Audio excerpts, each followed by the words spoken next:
मैं फरहान और आप देख रहे हैं इंडियन मीडिया बुक। और आज हमारे साथ मौलाना मकसूद इमरान साहब जुड़े हैं।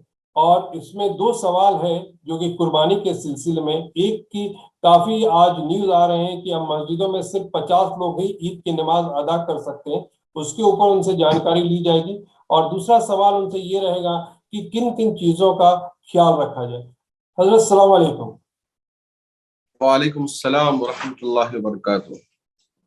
तो हजरत ये बताइए कि नमाज के लिए क्या रूल्स एंड रेगुलेशन निकले हैं। पहले हुकूमत की तरफ से मुतलक ये इजाजत दी गई थी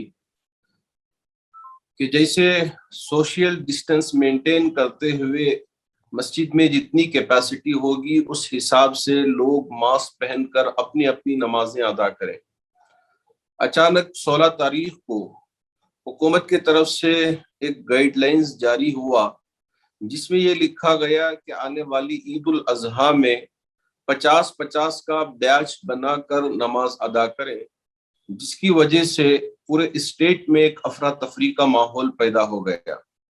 बाद में हजरत उलमा, दानिशवरान और सियासी कायदीन ने हुकूमत से इस सिलसिले में तबादले ख्याल करके बताया कि बाप अंदर 50 आदमी नमाज पढ़ रहे हो तो ये कोई ऐसा नहीं है कि मुर्गी काट दिया और वापस भेज दिया।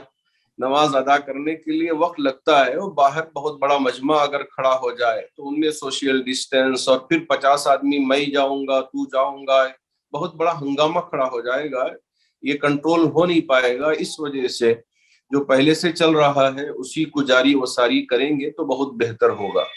अल्लाह का शुक्र है कि हुकूमत के अफराद ने हजरत उलमा और हमारी बातों को और दानिश्वरों की और सियासी कायदीन की बातों को मलहूज खातिर रख कर फिर दोबारा 17 तारीख को यानी कल की तारीख को एक नया फिर दोबारा तब्दीली किया हुआ एक सर्कुलर जारी किया जिसमें लिखा गया कि 50% यानी 50% का मतलब ये है कि आप सोशल डिस्टेंस मेंटेन करते हुए और इसी तरह मास्क पहनते हुए अपनी नमाज को मुकम्मल तौर पे जैसे पहले से हम अदा कर रहे हैं, जितनी कैपेसिटी है उस एतबार से हम अपनी नमाजों को अदा कर सकेंगे। इसमें अब किसी तरह की सरकारी मुमानअत नहीं है, न पुलिस की तरफ से किसी तरह की कोई ज्यादती होगी। अल्लाह करे कि अल्लाह रब्बुल जलाल पूरी रियासत के मुसलमानों को इत्मीनान के साथ ईद उल अजहा की नमाज अदा करने की तौफीक अता फरमाए। अब ये बात बिल्कुल वाज़ेह हो गई है कि कोई एक और दूसरा सर्कुलर नहीं है, सिर्फ जो सर्कुलर है वो हमारे सामने है और आपके पास भी शायद होगा, आप उसे लोगों तक पहुंचाएं कि उसमें लिखा हुआ है 50%। तो इसके जरिए अब हम अपनी नमाजों को सुकून के साथ अदा कर पाएंगे। ये नहीं है कि खुतबा छोड़ दें, सिर्फ जल्दी जल्दी नमाज पढ़ लें, ऐसा नहीं है। इत्मीनान के साथ हम खुतबा भी दे सकेंगे। तो इसका मतलब ये नहीं है कि 1 घंटा 1.5 घंटे का बयान हो, 10-15 मिनट अहकामात जो जरूरी है वो अगर हजरत खुतबा लोगों को बता देते हैं तो बहुत मुनासिब होगा, ताकि वो उस पर अमल कर सकें। और आने वाले दिनों में क्या जिम्मेदारियां हैं, क्या होगा क्या नहीं होगा, वो बातें भी अपनी बातों में और खुतबे में इरशाद फरमाएंगे तो बहुत मुनासिब होगा। दूसरा सवाल आपने ये किया था कि अब आने वाले दिनों में हमको कैसे कुर्बानी अदा करना है और क्या हमारे लिए कवानीन है। तो मैं आपसे बताना चाहूंगा कि हमारे इस रियासत में बड़े जानवर यानी गाय की कुर्बानी को मना किया गया है। तो ऐसी सूरत में हमारे लिए मुनासिब यही है कि जो कानून बना हुआ है उस पर हम हत्तल मकदूर कोशिश करें कि उस पर हम अमल करने वाले बने, किसी तरह की कोई हमारे तरफ से गैर कानूनी काम ना हो। इस पर हमको एहतियात बरतनी चाहिए। हजरत अमीर शरीयत दामद बरकातुहुम ने भी इमारत शरिया से एक लेटर जारी किया है, उसमें यही लिखा है कि हम इस सिलसिले में एहतियात बरतें। दूसरी बात ये कि बाज अहबाब अपने जानवरों को लेकर, जो बकरे भी हों जो कीमती हों, 1 लाख 2 लाख 3 लाख 5 लाख आप लीजिए, शौक से कुर्बानी कीजिए। यहाँ कोई आपके लिए रुकावट नहीं है, न आपके लिए कोई मुमानात है। अगर अल्लाह ने आपको दौलत अता किया है, बेहतरीन से बेहतरीन कीमती से कीमती बकरा आप खरीदना चाहते हैं और अल्लाह की राह में कुर्बान करना चाहते हैं तो कीजिए, लेकिन इसका मतलब ये नहीं है کہ ہم پڑوس میں دکھائیں، اپنے رشتہ داروں میں اسے گھمائیں، لوگوں میں گھمائیں، راستوں میں گھمائیں، یہ صحیح عمل نہیں ہے۔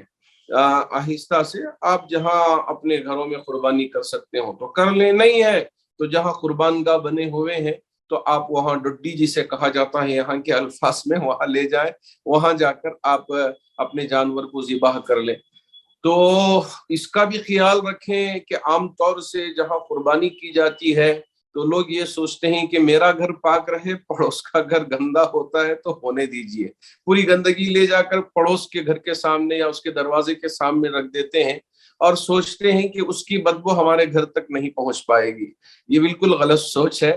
جب وہاں بدبو ہوتی ہے تو آپ کے گھر میں بھی پہنچ کر آپ کو بھی وہ افیکٹ کر سکتی ہے اور آپ کو بھی بیمار کر سکتی ہے اور آپ کو بھی پریشان کر سکتی ہے۔ اس لیے حکومت کی طرف سے جو گاڑیاں طے کی گئی ہیں کارپوریشن کی طرف سے، آپ اس کا استعمال کریں، نہیں ہے تو گندگی جہاں پڑتی ہے وہاں لے جا کر آپ اپنی جانوروں کی گندگی کو لے جا کر وہاں ڈال دیں تاکہ آپ کا علاقہ پاک و صاف رہے۔ اور ایسے ہی جو خون بھی نکلتا ہے تو اسے پڑوس میں نظر آئے جیسا ہم ذبح کریں، تو یہ ہرگز نہیں ہونی چاہیے۔ اور ساتھ ہی ساتھ بعض احباب خاص طور پر ہمارے نوجوان یہ سوچتے ہیں کہ ہمارے اس قربانی کے عمل کو پورے لوگ دیکھیں، دنیا دیکھے اور ہماری واہ واہ کرتے رہے۔ یہ واہ واہ کرنے کے لیے قربانی نہیں کرتے۔ اللہ نے کیا فرمایا؟ لَن يَنَالَ اللَّهَ لُحُومُهَا وَلَا دِمَاؤُهَا وَلَكِنْ يَنَالُهُ التَّقْوَىٰ مِنكُمْ۔ نہ تمہاری جانور کا گوشت پہنچتا ہے، نہ خون پہنچتا ہے۔ اللہ کو مقصد اس سے تقویٰ ہے، پرہیزگاری ہے۔ ہم خوش دلی اور خوش طبعی اور بغیر ریاکاری، نام و نمود کے اللہ کی رضا کے لیے اپنے جانور کو ذبح کرتے ہیں تو یہی اللہ کو مقصود ہے۔ تو اس لیے یہاں کوئی ریاکاری کا نہیں ہونا چاہیے، بلکہ صرف اور صرف اللہ کو خوش کرنے کا مقصد ملحوظ خاطر ہونی چاہیے۔ تو ان باتوں پر اگر ہم عمل کریں گے تو انشاءاللہ ہماری قربانی پرامن طریقے سے گزرے گی، اور ماشاءاللہ حکومت بھی اور پولیس حکام بھی ہم کو یقین دہانی کروائے ہیں کہ آپ اپنی عید کو سکون اور پرامن طریقے سے گزاریے۔ ہمارے طرف سے بھی پورا سپورٹ رہے گا۔ ہم امید کرتے ہیں کہ پولیس حکام بھی ہماری ان تہواروں میں پورا ساتھ دیں گے اور ہماری اس عید میں پورا ساتھ دیں گے۔ اور ہمارے بھائیوں سے بھی میں اپیل کرتا ہوں، خاص طور پر نوجوانوں سے، کوئی ایسی حرکت نہ کریں جس کی وجہ سے آپ نہیں اسلام بدنام نہ ہو۔ اللہ کرے کہ اللہ ہمارے لیے بھی اور پورے عالم اسلام کے لیے بھی پرامن طریقے سے عید منانے کی توفیق عطا فرمائے۔ تو مولانا بہت بہت شکریہ اس پہ جانکاری دینے کے لیے۔ اور ایک بات جیسے آپ نے کہا کہ بہت سارے نوجوان جو ہیں کہ جب قربانی کرتے ہیں تو اس کی ویڈیو بنا کے سوشل میڈیا پہ شیئر کرتے ہیں، اس چیز کو بھی روکنا چاہیے، کیونکہ جس کو بہت ضروری، جی بہت ضروری ہے۔ جی تو مولانا بہت بہت شکریہ ان ساری چیزوں پہ بات کرنے کے لیے۔ تھینک یو سو مچ۔ السلام علیکم۔